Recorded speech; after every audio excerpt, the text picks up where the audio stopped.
We're moving on to a new territory.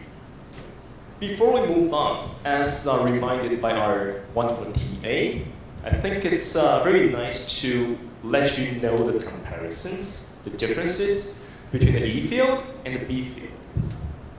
So this one is called Gauss's law, right? If you still remember, we also covered Gauss's law and we calculated the E field intensity pattern by invoking Gauss's law. Now, we also introduced the Ampere's current law, circuit law, right? And we just showed you two different examples. But if you think back, whenever you want to invoke Gauss's law, I particularly mentioned your given problem has to show certain type of simplicity in terms of geometrical symmetry, or you have very uniform charge density. Otherwise, you have to use the Coulomb's law, right? Coulomb's law is a tool where you don't have full insight to your problem. You only know your charge distribution, charge density distribution. You just sum it up over the entire value, right? So in direct comparison, when we march into the fields of magnetic vector fields, even though we have a very simple rule taught by Ampere, if you have some current density, ideally you would produce magnetic fields. But this equation, as I just showed you previously, if you want to use it, you also need to have very deep understanding to the problem you're trying to investigate. You have to have some impractical assumption of infinity length, uniform current distribution, geometrical symmetries, right? So then the question now is, well, if the current density is not a constant, your geometry is not symmetric, do we have also a tool like the Coulomb's law for electricity that can permit a straightforward calculation of the resulting beam? All right, so that's an entire purpose for the following 15 minutes. Right? Again, using Gauss's law for electricity, Ampere's law for magnetism requires your deep understanding. If you don't have the confidence to invoke these two laws, well, we want to have direct, messy, but brutal force integrations. So luckily, in electric fields, we have Coulomb's law. But up to now, in magnetic fields, we don't know how to do it, right? And that's the entire purpose, the meaning of introducing a vector magnetic potential, right? The definition comes from vector null identity. Well, if you still remember, if you have some vector field, and you take its curl, it's not equal to 0, then you're resulting, after the curl operation, you're trying to find the circulation, right? And therefore, if you have circulating field, the field closes upon itself. Then you take its divergence, it must be 0, right? This is the meaning behind this null vector identity. But coming from our basic postulate, when B fields are vortex fields, all the B field lines close upon themselves. Therefore, divergence of B equals to 0. And the physical meaning is we cannot easily find an isolated basic element to produce B fields, right? You don't have an isolated independent source. But if we compare these two equations, well, can we say that because the B field is a non-conserved vortex field, so its divergence is always equal to 0, but at the same time, we know the null identity divergence of a given vector is equal to 0, then this vector field itself can be defined as the curl of another vector field. So what about this?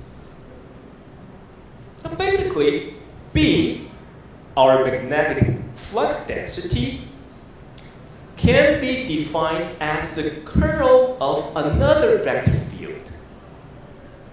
And this vector field we define as our vector magnetic potential. So up to now, everything is just mathematical.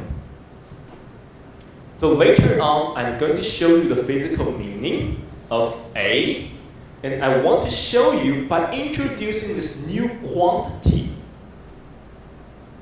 actually allows us to finish the task with a new law, so that even though your current density is not uniform, but it allows you to directly integrate to the B.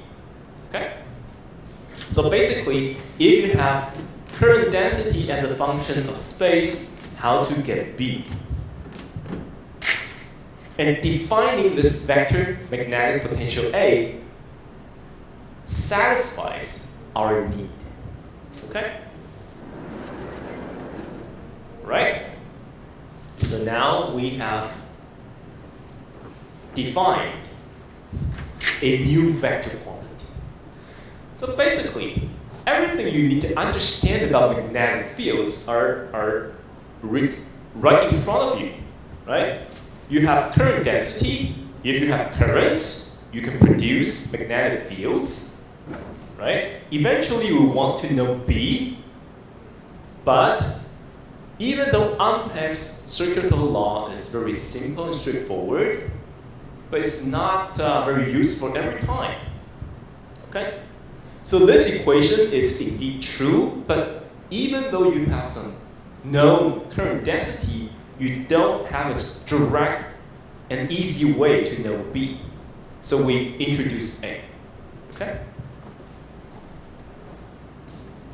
So up to now, comparison between E and B, E fields are conserved, and we have defined an electrical potential, which is scalar.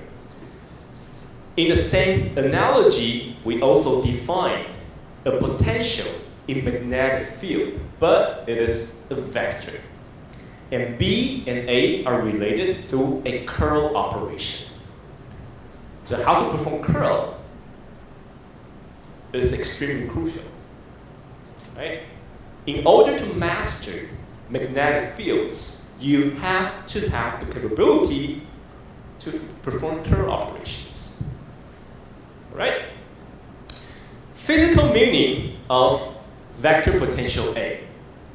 So assume I have some area, right? I have magnetic field lines penetrating across this area. And we can just draw a circle, right? And we have the magnetic fields coming from our Earth. Our Earth is a big magnet, so we have fields penetrating across this area. So the area is S. Around it, the circumference is a closed loop C. So if we ask ourselves, well, if I want to evaluate the total number of magnetic field lines penetrating this surface, how should I do it? Simple and straightforward, right? This is called the flux, magnetic flux. The amount of field lines across the surface is called the magnetic flux. I only have to perform the surface integration of B, right? And therefore, B is called the flux density. if you perform the surface integration, that gives you the flux. But now that we know, through our definition, B is equal to curl of A. Well, that's following from vector null identity, curl of A. So if you have a surface integration of the curl of a vector field, that is reduced to the closed loop line integration of that vector itself. Again, this is using Stokes' theorem. And that's the reason why we covered divergence theory, Stokes' theorem up front. Okay? So now what you can see is, if we care about the magnetic flux, we actually have two ways to calculate it. One is, I want to know phi B, I can perform the surface integration of B, or equivalently, I can calculate the closed loop line integration of A. So the meaning of vector magnetic potential A is, you can get the same magnetic flux just by performing a line integration along a closed loop at the outer edges of your surface. Okay? So the physical meaning is apparent. By defining A, you can reduce your integration by one order. Surface down to line. Right? So ideally, we're hoping, well, even though we have introduced a new term, but because the calculation involved is having one order of reduction, one dimension of reduction, so we might be able to find A directly from J. And then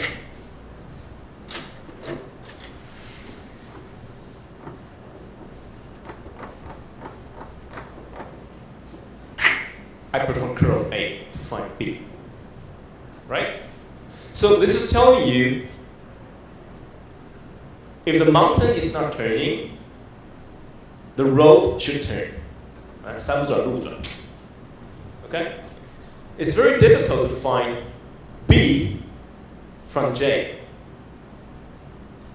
Let's give up. Let's try to reroute.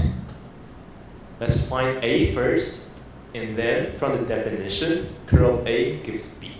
We take the indirect path. Okay?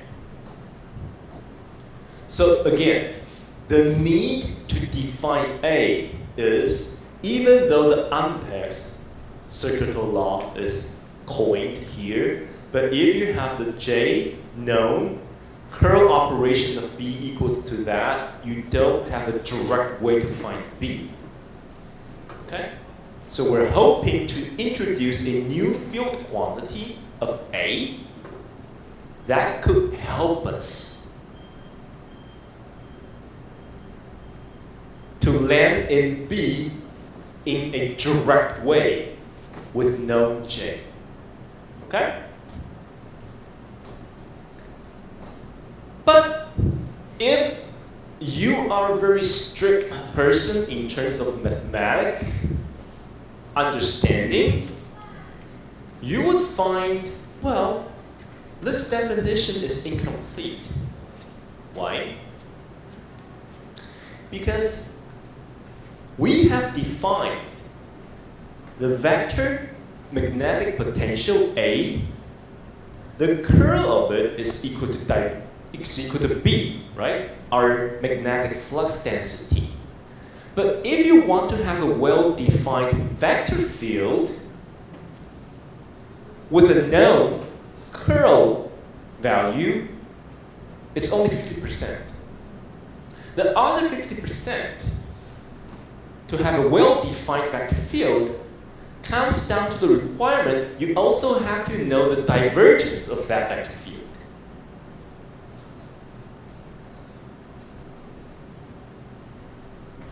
Right? So this is a simple mathematical issue. How should we define the divergence of A? Well, the divergence of A is really arbitrary. Because in the end, think about it. When we deal with math, we have to have a well-defined divergence of A and curl of A to have a well-defined vector field. But in the end, do we really care about the divergence of A? All we care about is curl of A, right?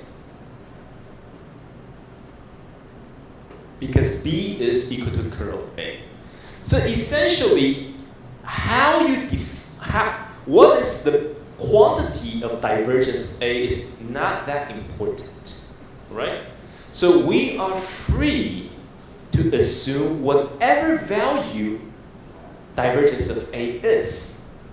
Okay? That's our freedom. But to be complete, we still have to define divergence of A to something.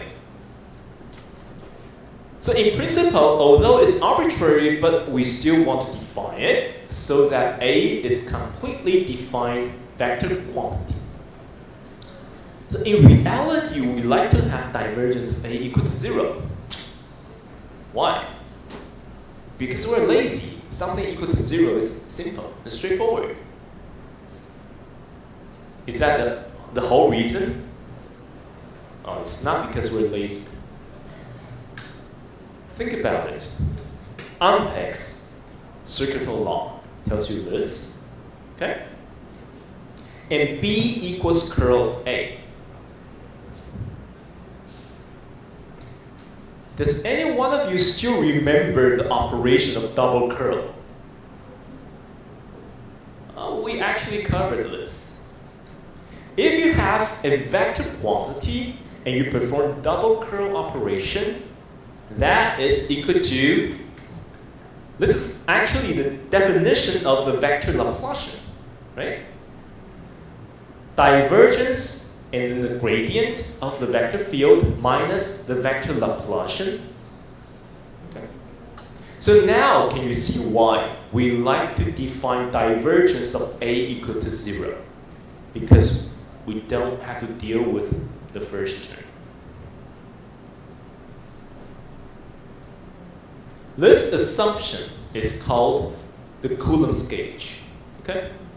So even though divergence of A can take on any value, but if you specify to 0, it's called Coulomb's gauge. That helps us to find a direct path. Now think you're Columbus. You're trying to discover the New World. You're trying to discover India, but somehow you found America. Okay? So initially, from J, we want to land in B, but somehow we find it too difficult. We introduced A, and then we define divergence of A equals to 0, so we don't need to solve. We don't have to care about this term. So magically, it seems it's possible that if I know J, I can land in A directly. Right? So this is Columbus, and this is India, but this is North America. Beautiful. Okay? So let's come to this equation. Under the assumption of Coulomb's gauge, divergence of A equal to 0, we only have to solve Laplacian A equals to negative mu 0 J. So now, you have to think, this is really a major step forward. Why? Laplacian. What is Laplacian? Laplacian in Cartesian coordinate is just double differentiation, right? Double differentiation as compared to curl is still easy and straightforward. So now, by defining this A, it seems we have the potential to acquire A directly from J.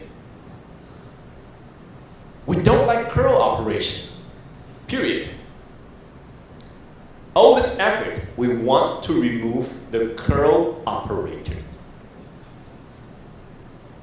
Right? So in Cartesian coordinate, Laplacian is for each component having its scalar Laplacian. Right? But it's still straightforward because scalar Laplacian is that component having double differentiation in all directions. Still manageable. Okay? Now, you might be puzzled. Well, after you perform the Laplacian of A, you still have a vector. Right? You still have a vector. You still have the x component, y component, z component. So that is equal to J. J itself is a vector. So even though you have 9 terms, 3, 6, 9, you have 9 terms, but you can group the results into 3 terms, right? By directions. In the x direction, y direction, z direction. So therefore, you come up with a set of 3 equations. So this is telling you, again, a lot of information. Your current density flowing in the x direction directly associates to the x component of your vector magnetic potential. Okay?